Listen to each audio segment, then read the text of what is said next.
Ona thengia wa arwaru a murimu wa kansa kwerirwo ati mubango wa kumatha motungata wa SHIF ni ugukorwo na ngurani nene riria maramatha motungata, arwaru makaite kwaga umithio waguo amu ndurakinyaniria matanya maguo.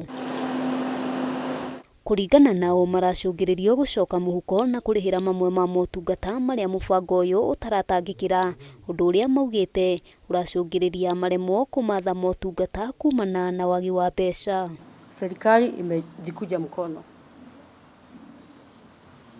wa marafiki wamechoka na wewe, tutakufa jamani. Tuko tayari kukunywa dawa sisi kama wagonjwa kama zimepatikana, because I've done my part. Like I've paid my share till June. My limit is over. I don't know. This is it.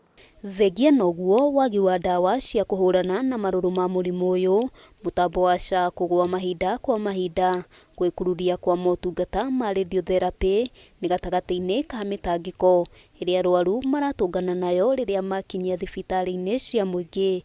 Thina uyu makiuga ni uramaiga ugwati-ini wa gutherema kwa murimu uyu. On the 16th of last month, January, I was supposed to have my third chemo. Not a singular drug that I'm supposed to be on was available.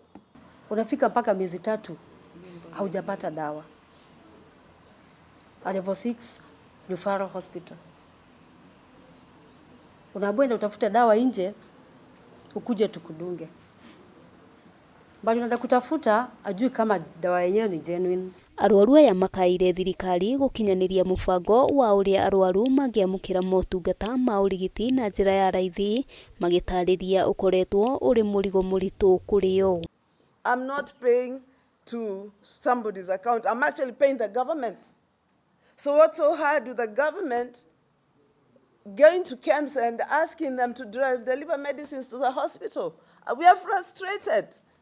First, I'm trying to get healthy, but they're messing up with my head. They're messing up with my psyche. They're messing up. I'm psychologically affected. Hamwe no ikundi itiganite cia kuhurana na murimu wa kansa niciuritie thirikari gwetha kihonia kia mathina maria magumeire arwaru na makiria ndeto igie ndawa hamwe na mirihire ya mubango wa SHA. Why are the drugs available in the private facilities and not available in the public facilities? And the public facilities is where these drugs are relatively cheaper, and SHA most likely covers most of it. Handu-ini ha Kameme TV, ritwa riakwa ni Wambui wa Njuguna.